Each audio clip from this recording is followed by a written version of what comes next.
Folks, welcome back. We've got a classic episode for you. This one is proudly not brought to you by Wells Fargo.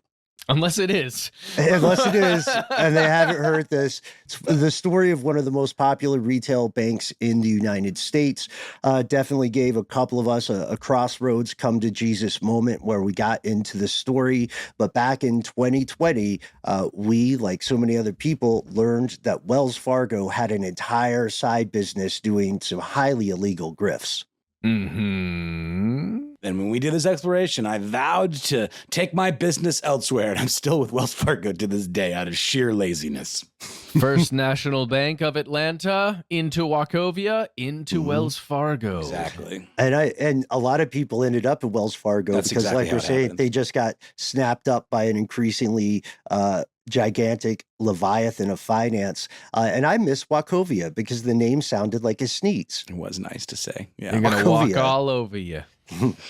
These walks were made for Coven, and that's just what they'll... Anyway, yeah, we'll get to this classic episode after a word from our sponsors. From UFOs to psychic powers and government conspiracies, history is riddled with unexplained events. You can turn back now or learn the stuff they don't want you to know. A production of iHeartRadio.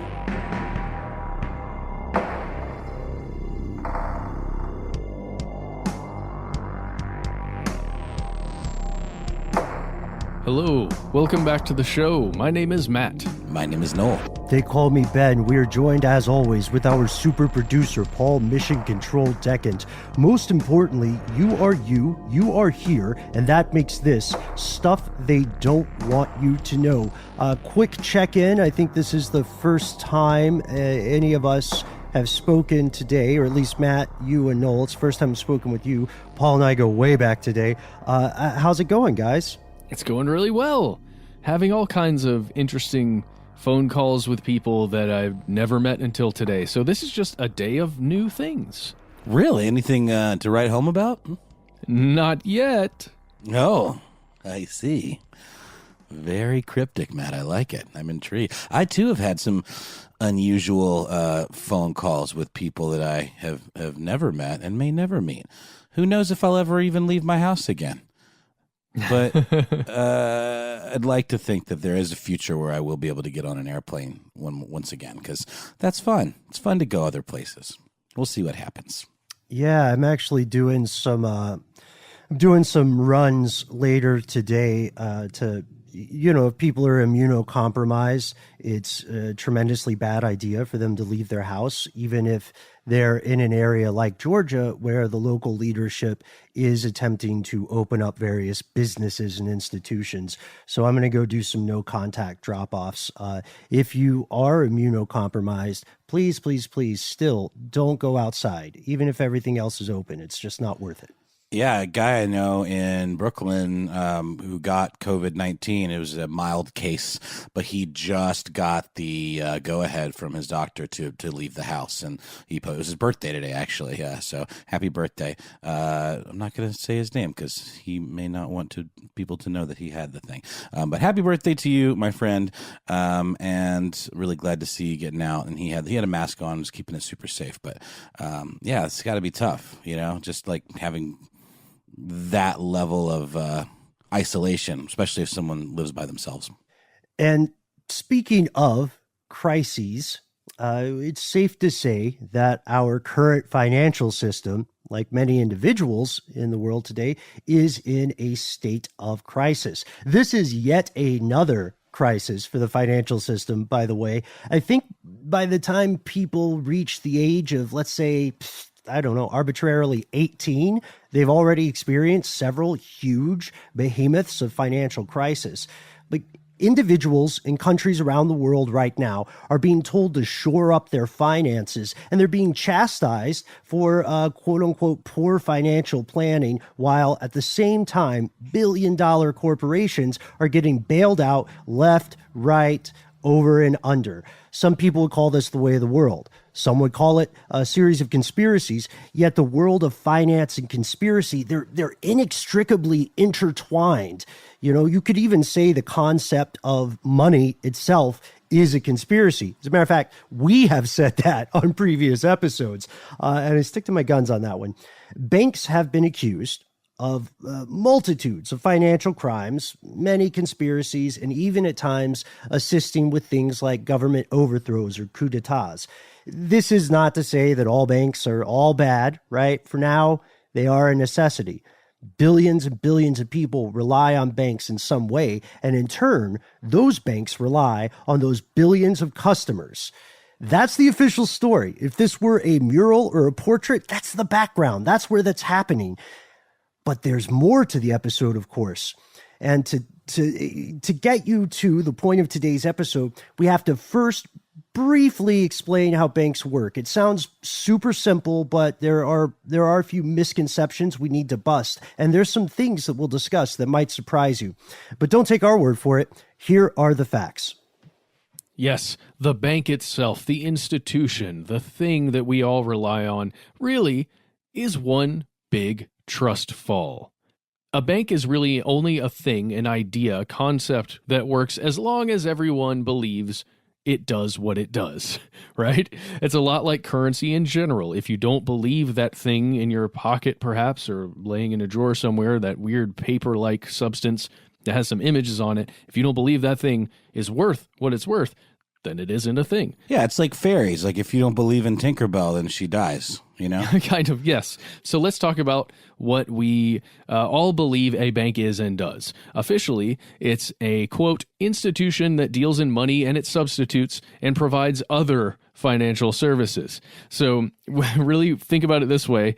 Banks take in deposits, money, and then they loan out money and derive a profit from the difference in the interest rates that are paid and charged respectively. So when you think about that, like how much money they can make by lending money out and then charging interest on that money they're lending. But the big thing here to remember is that in order to have money to lend out, they have to be taking money in.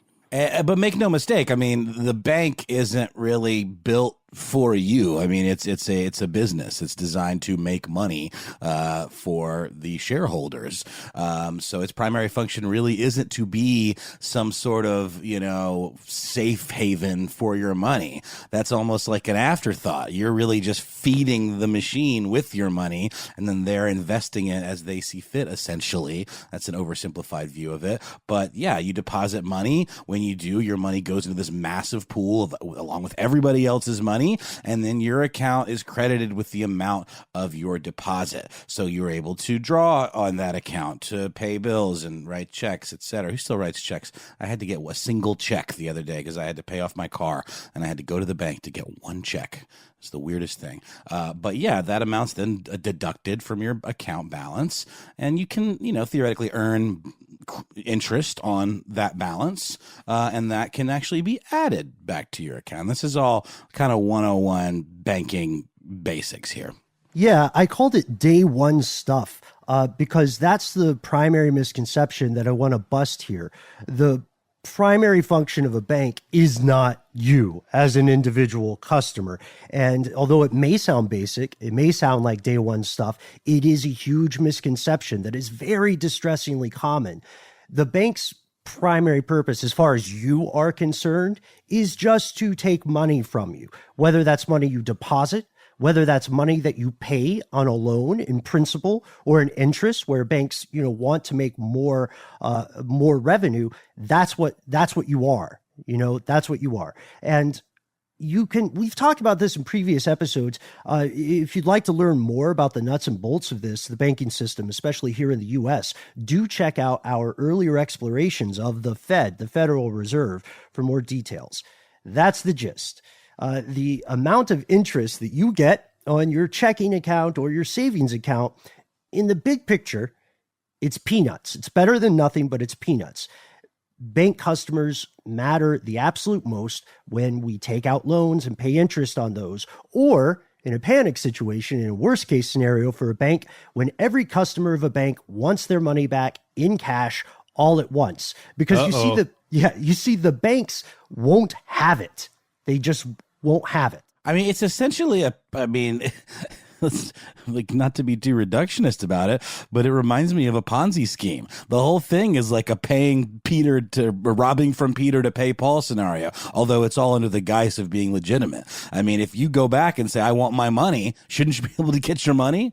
But if everyone does it at the same time, then it's not going to work out. And yet we trust in this system because it's somehow backed by some kind of promise by the government or the FDIC or what have you. Yeah, and that's what's happening in Russia right now as we record this, which is just for a peek behind the curtain, right at the very end of April 2020.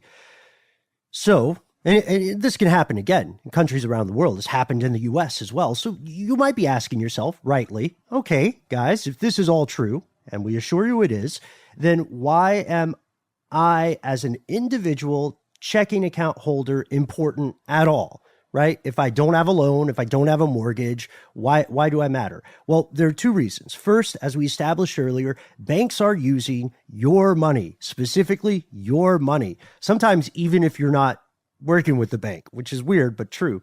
And second, and this is just basic sales psychology, once people choose a bank, they tend to stick with that bank. So if you're the average person with a checking account at one bank, you are far, far more likely to have a credit card account with them, a savings account, or a loan with them as well. And these accounts all have differing terms. And depending on a ton of mitigating factors, one person may have a much better deal than another, right? Some people have credit cards with maybe like 9% interest, and other people have credit cards with like 25.99% interest. There's a lot in play. And we should add, a customer with a line of credit and a line of savings, from the bank's perspective, you are far more profitable than an ordinary Jenny or Jack who just has a checking account. Yeah, it's true. And it's also, people often are a little bit lazy and they might not shop around for a better rate, or, they might get that zero interest, introductory deal and then forget to pay it off when the rate gets jacked up to like 20% or some ungodly amount. And honestly, I'm not to that degree, but I'm one of those in terms of laziness. I have had a bank account that has changed hands like 3 times throughout the course of my my financial life, and I've just kind of stuck with whatever it ended up being. Just because it's a pain in the butt to like close your bank account and start over and redo all your cards and all that stuff. And I think the banks are kind of they're sort of capitalizing on that, right? People being stuck in a routine and being a one-stop shop, and it just being easier to stick with what they know than to go maybe shop for a better deal. Yes. And, I'm in actually a pretty similar situation, Noel. And the last time I had to go into the bank, I noticed something. And it was that the person I was speaking with, it wasn't just a teller, it was, a banker. If anyone has ever had that experience where you walk into a bank. You go in the office or on a desk, Exactly. And what I was attempting to do was open a new account with them because I've been an account holder for a while, and I wanted to open a new specialized checking account.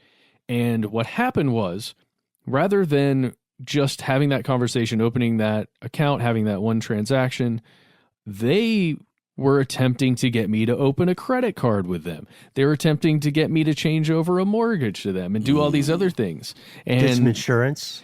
Yes. And it's something that I'm assuming is pretty common throughout the banking world. Yes. Upselling. Yeah. The concept is so common that there is a name for it in the industry. It's called cross-selling. It started out as an internal term, but now, for reasons that will become abundantly clear in a few minutes, it is a term that is in the public sphere. So Wells Fargo or Wachovia or, 5/3 Bank or whatever, any bank that you walk into and have a checking account with and so on, those are what's called retail banks.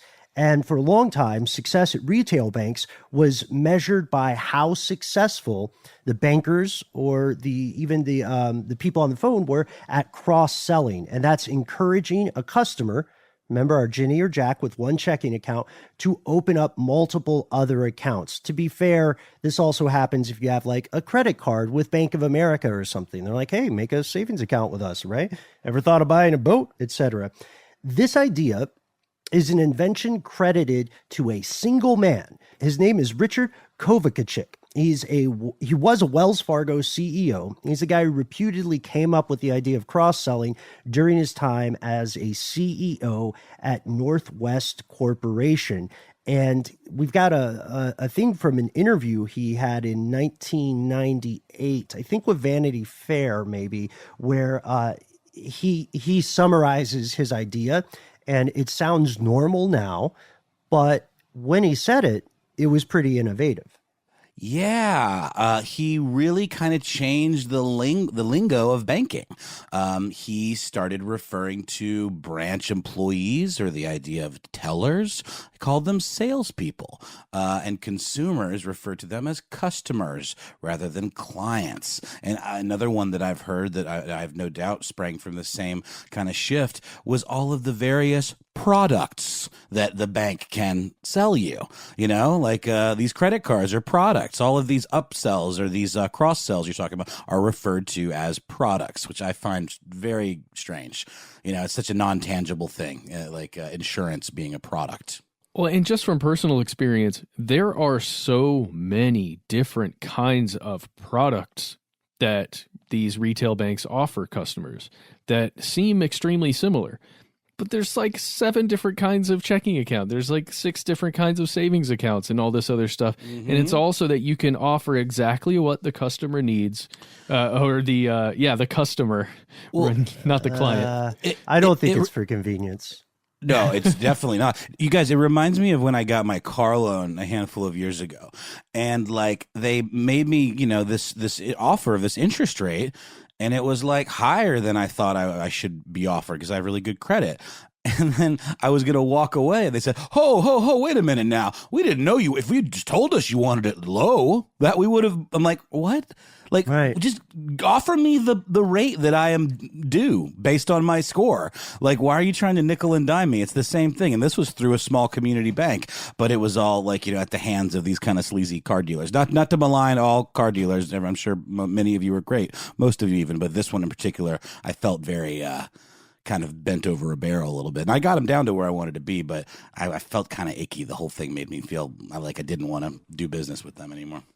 Yeah. It's the anecdote I always think of is like, imagine you walk into a fast food restaurant and you order, I don't know, a cheeseburger, and they're like, all right, do you want poop on your cheeseburger? Why? Why is that part of the conversation? Now I don't even want the burger. Jeez. Well, look, we got to get rid of all this poop somehow. And, if you'll accept it on your burger, then, we're getting rid of it in that way and you're getting what you want. We'll give you a loyalty card. How about an Amazon gift card? So that's, it's true. Now, Matt, I had to interject a little. Like, I think it could be advertised as convenience, this plethora of options. I'm using that word correctly. Yes, it is. Yeah, but I think what it's really meant to do is to make things inconvenient, to make it more difficult to find the right deal. The options are arcane by design, mm-hmm. Just like a life insurance, or just like a lot of medical insurance or health insurance plans function that way. That's just a byproduct of private industry trying to maximize profit because a lot of people won't do the research. Wells Fargo was really, really good at this. They were considered for some time, a not insignificant amount of time, the best cross-seller in the retail banking game. But there was one problem. I know, just one. Maybe. Well, you know why there's a problem, Ben? Yes, why? Because imagine if you're the best seller at something. Mm-hmm. Now imagine your numbers are on a really nice trajectory upwards. Now, in order for you to maintain profitability and to increase year over year, you have to continue your track rate as the best seller, right? And then overachieve. Not to mention, you want to get that set of steak knives, and coffee is for closers. So you want to get coffee. You don't want to get cut off. You need that stuff to sell. Right. It's the unsustainable growth model, exponential growth model of capitalism year over year. And it applies to a lot of industries. So, that's what I was going to say. I said there was one problem, but really there were millions of problems. You see, Wells Fargo and other banks were getting a lot of new accounts, getting a lot of new customers, cross-selling. But these accounts, it turns out, were made up out of thin air. What are we talking about? We'll tell you after a word from our sponsor.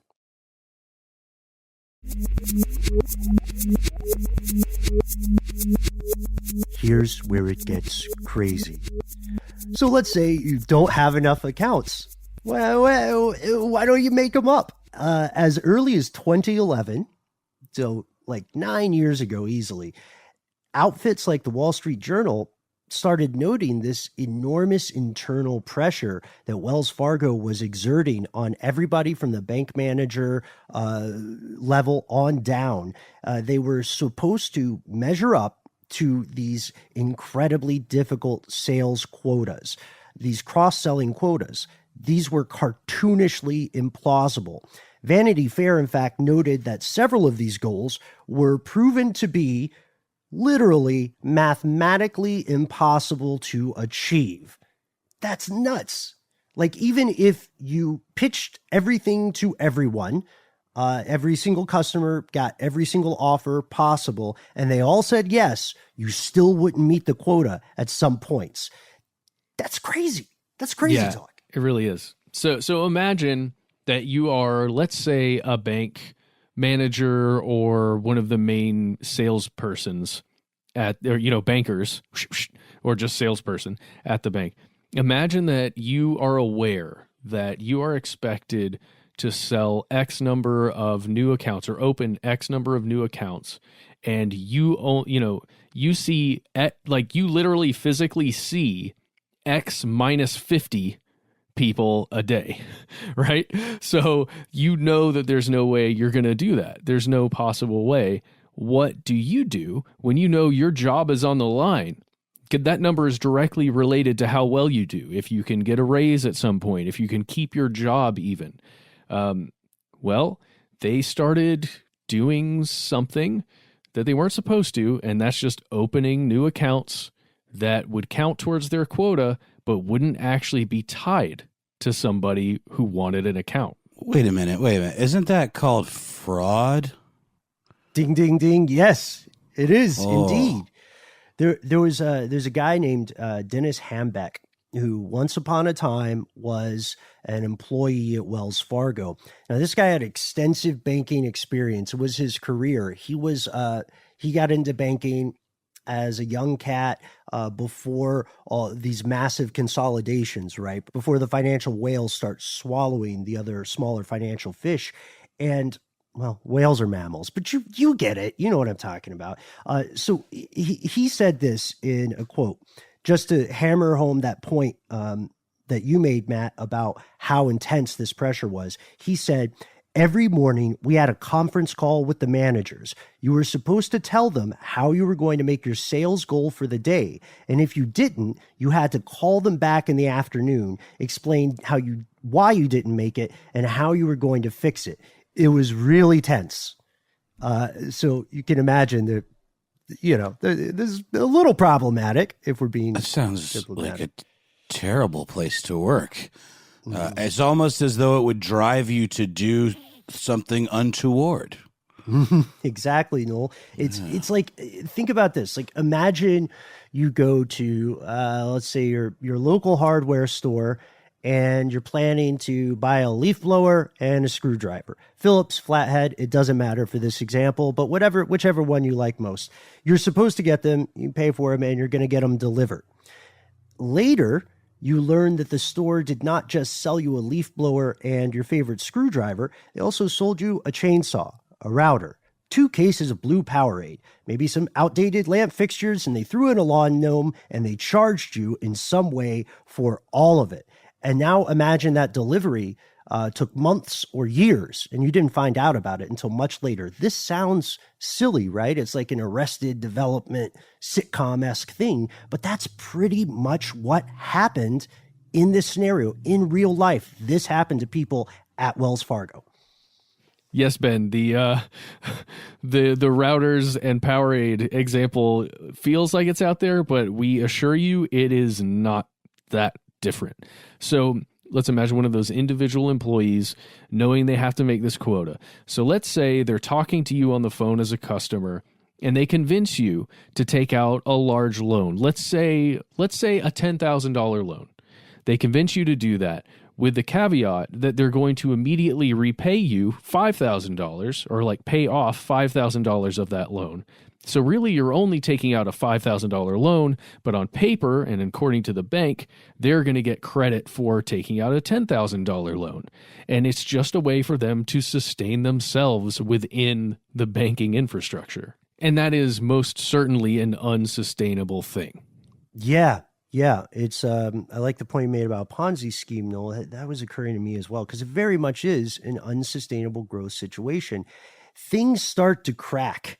In 2005, there's a customer named Bill Moore, and he goes to Dennis Hambeck, who we mentioned earlier, and he's befuddled and he's kind of indignant because he says, "Hey, Dennis, I see that I have a checking account and a savings account, and they like date back to 5 years ago.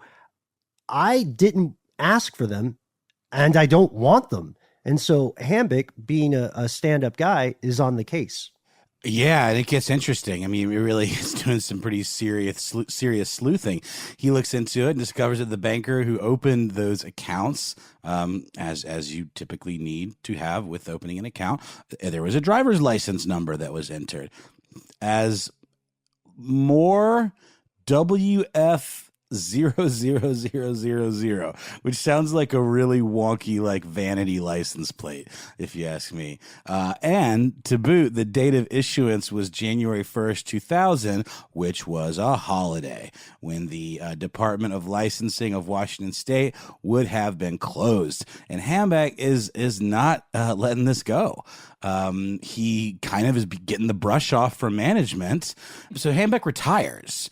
I think he was just kind of fed up because he was the one that was looking into this, and he was the one that was finding some very fishy evidence, and he wanted to avoid being fired for not resorting to these kinds of fraudulent activities in order to make those unrealistic expectations. And Ben, I wanted to mention, I mean, so it's not like management specifically instructed employees to do this, to break the law, but almost more or less implied that, put up or shut up, like you're out if you don't meet these expectations. It's sort of like there was a big cheating scandal in Georgia public schools years ago, and it was because of unrealistic expectations for standardized tests. And while, obviously you can't condone the cheating, you understand why some of these teachers might have done that, because they felt pressured to meet these standards.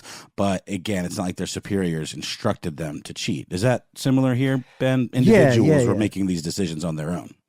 Yeah, they were heavily incentivized to make those decisions. I think that's a great comparison, Noel, because the thing about it is it would be illegal for the banks and the executives to come out and say, look, make up these accounts and break the law. As a matter of fact, we said Hambeck refused to play the game. It's interesting. In official company literature, this kind of unethical behavior is referred to literally as gaming. And so they won't ever compromise themselves by saying, go break numerous financial laws. They'll just say, hey, why aren't you meeting these sales quotas? Your job is in jeopardy. And usually that's all the incentive people need. But to your point, Ben, they almost laid out how to do it by having it in their company literature as a thing you should not do, and even gave it a name. I think that's pretty interesting and teachable here. Yeah. It's just like the frozen grape concentrate from the days of Prohibition that said, do not do the following steps because it will result in fermentation and make wine. Number one, it's exactly like that. And to quote Yeats from The Second Coming, the center could not hold, right? Or to paraphrase him, this was unsustainable, and very, very soon things would fall apart. We'll explore the fallout, which continues today, after a word from our sponsors.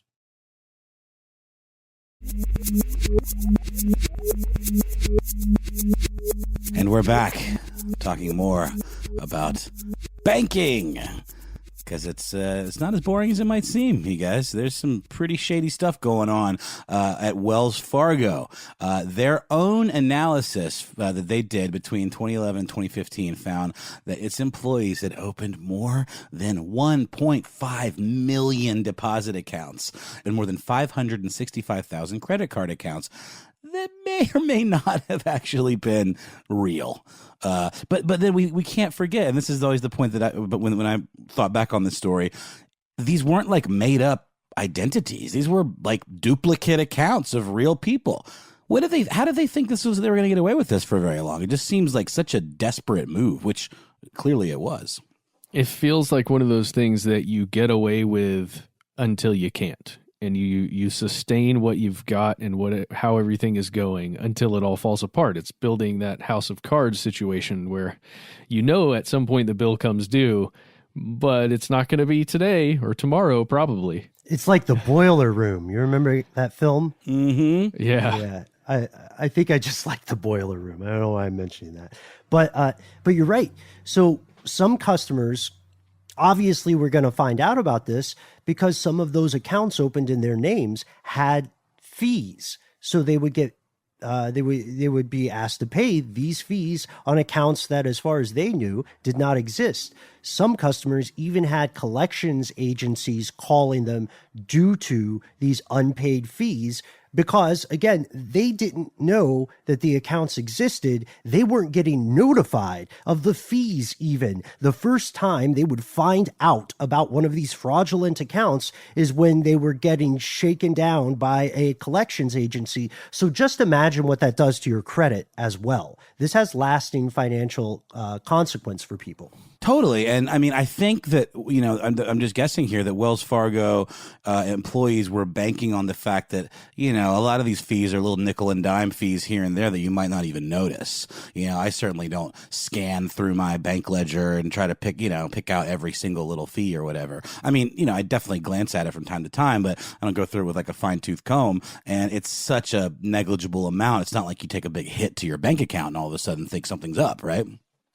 You know what I'm going to do immediately following this episode? Go through that bank account. Yep, fine tooth comb, baby. A lot of people. While you're there, go ahead and check, just in general, fellow listeners, go ahead and check your cell phone bill, see what kind of service charges have just popped up over time. And definitely, I'll say it, I might get in trouble for this, but definitely keep an eye on Comcast. They are, they're voted, again, number one most hated company in the U.S. That's not my opinion. That's a fact. Yeah. Just whoever your ISP is, really. It doesn't matter. Just check it. Check all those bills. Keep an eye on them because those plans change, right? They're meant to change in ways that you might not be aware of unless you are paying mindful attention. So this gaming, as they called it, this unethical behavior was so ubiquitous that it even created related kind of terms, slang terms internally. There's one called pinning, and that meant assigning customers PIN numbers without their knowledge. That's incredibly disturbing because, as you know, a PIN number is supposed to be it's sacrosanct. It's similar to a bank's version of your social security number. No one else is supposed to know it. But if someone makes up a PIN number that you do not know, that means they can impersonate you on a Wells Fargo computer, and then boom, boom, boom, they can enroll you in all sorts of quote unquote products without your knowledge. So boom, now you've got auto insurance. Boom, now you got a car loan. Boom, now you got a credit card. And this was nuts because the most mystifying thing about this still is not even how widespread it is. To me, it's how blatant it was. The LA City's attorney office found that there were 193,000 non-employee accounts opened between 2011 and 2015. And get this, the only email name listed for them was wellsfargo.com. It's just at wellsfargo.com. Wow. It's not like... It's not even... not even trying. It's like not even doing like level 1 improv. I bet we could make like right now, we could make as many fake names as we wanted. Tad Dorganson. That's not a real name. That's still better than wellsfargo.com. Or yeah, even if you just put like CUST as in customer and then put a string of like, numbers and letters or something. It's that easy. Jeez. But that takes time, and I guess you had to make so many so quickly. It's just what they did. Ugh. Going to that point of desperation, And on September 8th, 2016, Wells Fargo did settle with some authorities. They paid $185 million to 3 institutions: the Consumer Financial Protection Bureau, the Office of the Comptroller of the Currency, which is a thing, and the City and County of Los Angeles. They wanted to settle the charges of massive fraud. As part of this agreement, they were able to avoid admitting that they had done anything wrong. Now, that sounds familiar. That sounds pretty dang familiar. To be fair, they absolutely had plausible deniability. The only thing they were guilty of was having high standards. There we go. Yeah, as you can tell, in a universe to the left of this, the 4 of us are lawyers. It's true. I think we would be good in a courtroom. So it's weird because they did do one other thing aside from pay $185 million. They fired around 1,000 employees, maybe a little more, and these were mostly juniors. They were fired for gaming. If you think about it, these were sacrificial goats, just sort of meant to be a propitiation. They were meant to appease the gods of regulation. And we know what you're all thinking. You know what everybody is thinking. Hey, $185 million is a big deal to me, but isn't that chump change for such a huge bank? The answer is yes. It was about 3%, right? 3% of second quarter profits of that year. So there are 4 quarters. One of those quarters had to shave off 3% in order for them to be okay. That's crazy. It's also way less than some executives have made over the past 5 years. Gentlemen, I propose that we join our forces and start a bank. What do you say? Get out of this podcasting rat race and start ourselves up a bank. Surely it's easy. No, you won't do it? I won't do it. Right, my soul shall not allow, boys. That's fair. I respect that. So yeah, but I kind of started a bank. Oh, yeah? The Ben Bank. The Ben Bank deals exclusively in Ben bucks. Yeah. Unencumbered by souls. Yeah. also true. But so you understand, Ben, as the head of the Ben Bank, that this is all just the cost of doing business, my guy, right? Yeah. I want to say, in case this plays in court later, technically I am not on the executive board. I am a consultant. So nice try. For the record, that was me lapsing into my douchebag executive voice when I said "my guy" there. I had to walk that one back a little bit. I like it when people say "my guy." I just it has to be tongue slightly in cheek. But yeah, man, seriously, I mean, it was a slap on the wrist is even putting it strongly. Right. Yeah, that's a great point. I mean, it's like a thump on the ear. Yeah, a finger wag and a strong sentence using your full name. Yeah, exactly. That's the issue with it, because this literally is a cost of doing business. They didn't admit wrongdoing. They had plausible deniability. In short, this bank thought they got away with it until, that is, employees like Hambeck started coming forward. And there was a list of employees who complained internally, because like any large institution, there are channels through which you're supposed to send your complaints. The list of employees who were skeezed out by this and complained, it stretches back over 10 years. People knew what was up, again, it might sound like we are vilifying Wells Fargo, but we're talking about the crimes of an institution, really. We're not talking about any of the employees in the banking industry. We're not talking about any of the employees in Wells Fargo specifically, right? These people are not the ones who said, make these impossible sales quotas. Yeah. So as of this year, 2020, Wells Fargo has agreed to $3 billion in settlements for criminal charges and a civil action that's stemming from its widespread mistreatment of its customers in its community bank over a 14-year period. Court papers show that prosecutors described the insane environment that, Ben, I mean, honestly, I was responding to when you first said at the top of the show, you know, checking in, explain to me why you didn't make it, you know, justify your actions every single day. I mean, sure, accountability is one thing, but this was very much like you described it, Ben, in your notes as a pressure cooker environment that was kind of created. Just absolutely toxic work environment, right? So to very low level employees. Yeah, absolutely. This is I don't know. We've got a lot of people in the audience who've worked in sales jobs or something with commission. I don't know if you guys have ever done that. I have not, but it feels like a very demanding situation to be put in, even when there's, you know, absolutely no unethical behavior. Most commission sales do not require unethical behavior, but like, think about the pressure. The next time you're in a brick or mortar store, think about the pressure an employee is under when they ask you those series of questions at a purchase. Like, have you ever bought something and, you know, you're just buying one thing. You need like maybe a cable somewhere, or you're buying some pants, or, you know, whatever you want to buy. And then the cashier starts asking you a series of questions like, what's your phone number? You want to sign up for our credit card? You want to sign up for a rewards card, and so on. Yeah, I always say I'm good. Like when they ask for my phone number or email, no, I don't ever want anyone to have that because there's no reason for it. They act like it's so we can better serve you next time or have you in my database and know what you like. I don't know why anyone would ever give out their information at a brick and mortar store like that. Because you can get special perks, guys, right?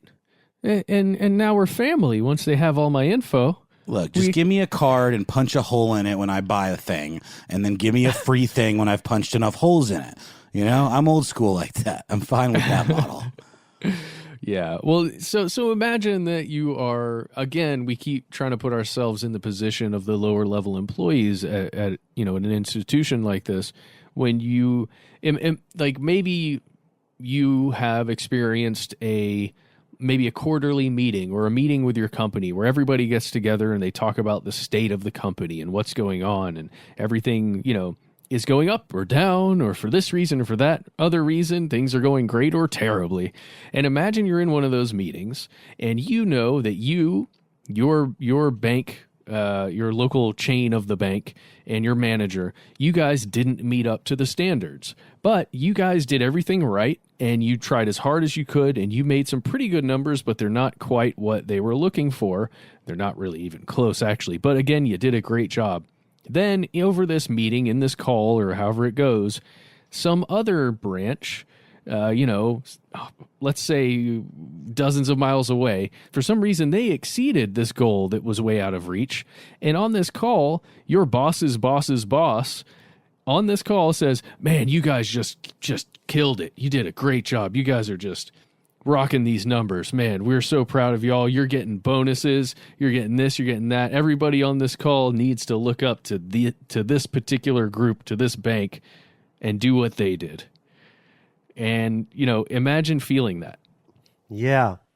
And those people who were meeting these increasingly difficult sales goals, they were the minority for a while, you know, and fairly often.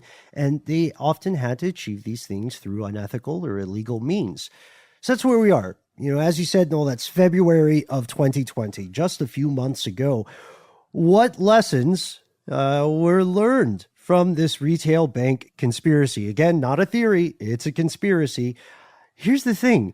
Part of that 2020 deal with that $3 billion price tag includes a deferred prosecution agreement. That's an agreement, a pact that could. The positive way to say it is that the bank could get further criminal or civil charges if it engages in new criminal activity. So basically, pay us $3 billion, no criminal charges, but you're in trouble because you got caught, and you'll be in trouble if you get caught again. Okay, so trouble is somewhere in this equation, my guy. Smarten up. Yeah, we got our eye on you. Yeah, it's true. It's wow. I can't believe that they're still around, because I guess, they're one of those too big to fail organizations, right? So it's like, I don't know how you get away with this, and how people didn't do as you said, Ben, and just pull all their money out. Yeah. I mean, and even though this is ongoing, it feels, even to me, kind of like a distant memory. I just feel like the attention span for stuff like this for consumers is often pretty short. And if it doesn't actually affect me personally, then why should I do anything about it? Why should I, go to that inconvenience of pulling all my money out and starting over? Even though it's not that big a deal to start a new bank account, but it's slightly inconvenient, isn't it? Right. And, there are, I don't know about you guys, but I will go to extraordinary lengths to avoid any slight inconvenience. I, like a lot of people out there, would like to play life on easy mode. It barely ever happens, but it's a nice thought. You're right. There was a run on the bank, but it wasn't necessary. I mean, there was a lot of terrible PR fallout from this, and they went into overdrive on the Bernays front. But a lot of investors reacted, because remember, they're kind of like customers at a bank, but more important. They're the better customers.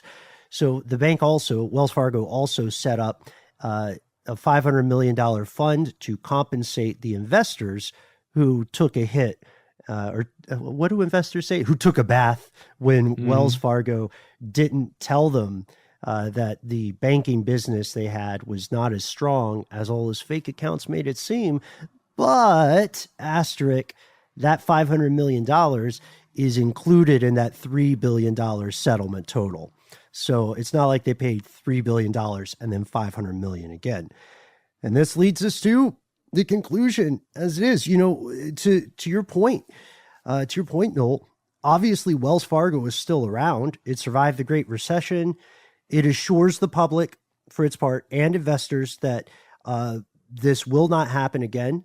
This was, somewhere between a grave miscommunication in the command chain or a few bad actors. But the bank itself, and this is true, the bank itself never condoned this activity. Yeah, it is true. They just, they forced it to happen without realizing it, let's say. But here's the deal. It's not as though Wells Fargo is acting alone. We've all talked about before the Wachovia dealings and the problems that they had before they were absorbed by, or I guess bought out and absorbed by Wells Fargo. The problems with other major banking institutions, including very similarly a little regional bank from Ohio called Fifth Third. You may have heard of this. You may have seen one of their branches. They've got them all over the nation. There are thousands of them. And they have roughly $150 billion in assets. And guess what? They're accused of the same thing, pretty much the same thing. Yeah, I didn't know anything about that when I actually had my mortgage through Fifth Thirds back when I owned a house in Athens years ago. That's fascinating. Yeah, that's news to me. Yep.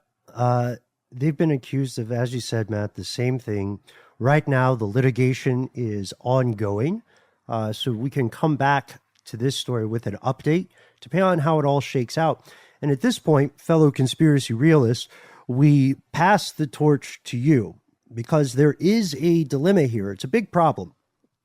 And something worth thinking about, and it's something that maybe doesn't have a satisfactory answer yet. Retail banks it's an understatement to say they're a huge part of the economy. It's an understatement to say they are irretrievably embedded in our financial lives. I mean, we've had people write in before talking about, from our cashless society episode, just how difficult it is to live without some kind of bank account. You know what I mean? And still be in the real world system. So is a multi-billion-dollar fine punishment enough? Are the banks, like you said, Noel, are they truly too big to fail, even when they're caught red-handed cheating? And, to that point that I think you had been making earlier too, Matt, what would the appropriate punishment be if this is not appropriate? I'll tell you. Yes. Ben, you guys remember an episode we made quite a while back where we interviewed Robert Mazer? Yes, the infiltrator. The infiltrator, the guy who helped bring down an international bank because they were caught money laundering for cartels. So I think there is a world in which banks can be brought down. I don't think this is going to be it, right? For reasons. But I guess we have ourselves experienced in just through our interview and our connection with Robert that it is possible for a bank caught red-handed to be brought down. But it requires such a burden of proof. The way he traced the money and followed the money and was like literally, running secret ops within the bank. I mean, it was like you can't. It takes a lot. It would seem. And it requires absolute proof of knowing wrongdoing, because the thing here is, again, they could easily argue, well, yeah, but there's no law against having aggressive sales goals, so. Mm-hmm. Yeah. I mean, these are great points. And I love that you're bringing up, that earlier case, Matt, because I was thinking when we were talking about doing this episode, I was thinking, what's going to happen? People are listening to this and they hear a Wells Fargo ad in our show. This is not, none of what we have examined today is speculation, right? I think we're very clear when we're saying, well, this is our opinion, right? One or all three of us, all four of us, one of our opinions. But these are simply the facts. This is crazy. This did happen. And really, it is a matter of your own personal judgment. What do you think the punishment should have been? Do you think this was too much? Do you think it wasn't enough? What do you think will happen in the future? We want to hear from you. You're the most important part of this show. That remains true today as it did from our first YouTube video. So let us know. You can find us on Facebook. You can find us on Instagram. You can find us on Twitter, not just as a show or an institution, dare I say, but as individuals. That's right. If you wish to follow my core time activities, you can do so on Instagram, where I am at How Now Noel Brown. I've been posting a lot of Dutch oven cooking videos, which may or may not interest you. I made my very first lamb Rogan Josh last night with a big old lamb shoulder that I slow cooked on the bone in this delicious Indian gravy for about 5 hours, and I show the progression of it becoming delicious and falling off the bone. It was a very successful experiment. I'm really excited about that Dutch oven. That's making me very, very hungry. Oh my goodness. Time for dinner. I think Matt, is this an episode where you talk about your Instagram, or is this an episode where you keep the audience in the dark as your awesome recording spot again?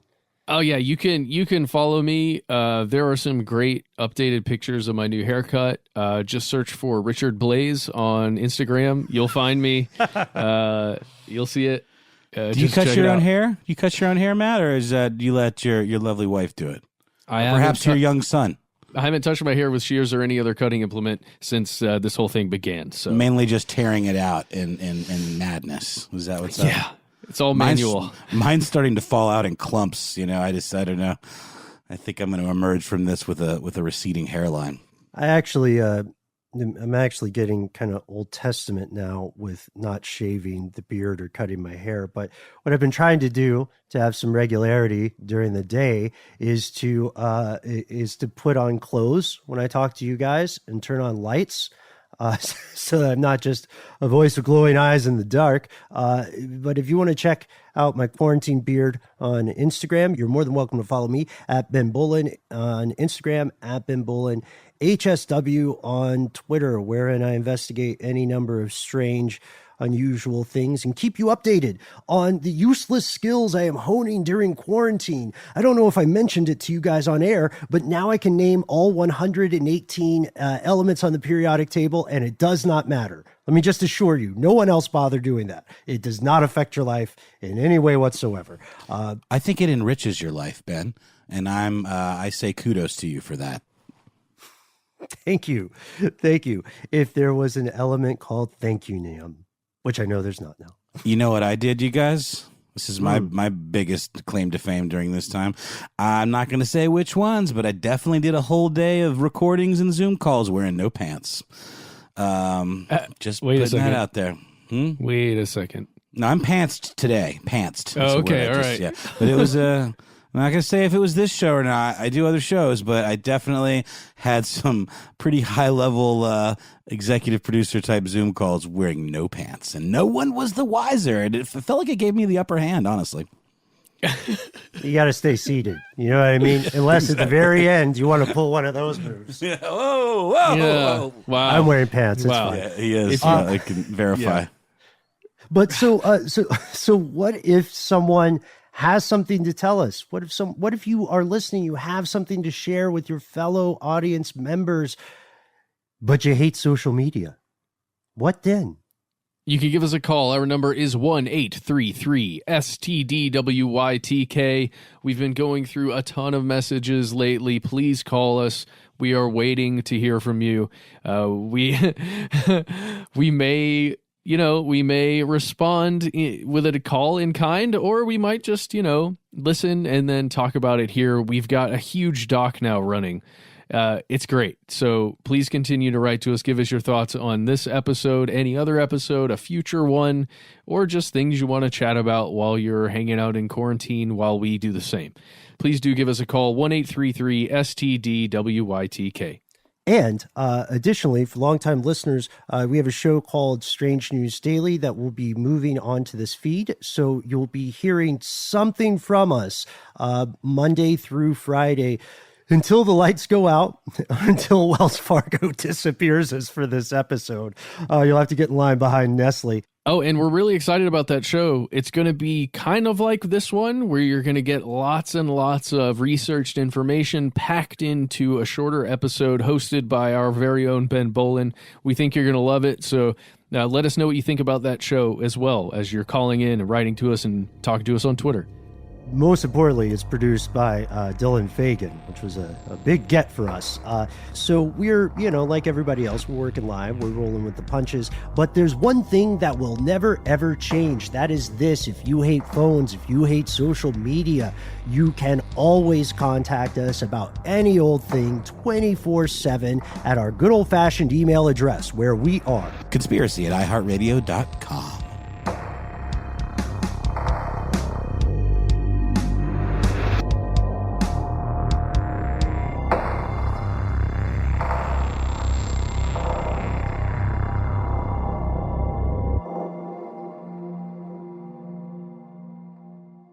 Stuff They Don't Want You to Know is a production of iHeartRadio. For more podcasts from iHeartRadio, visit the iHeartRadio app, Apple Podcasts, or wherever you listen to your favorite shows.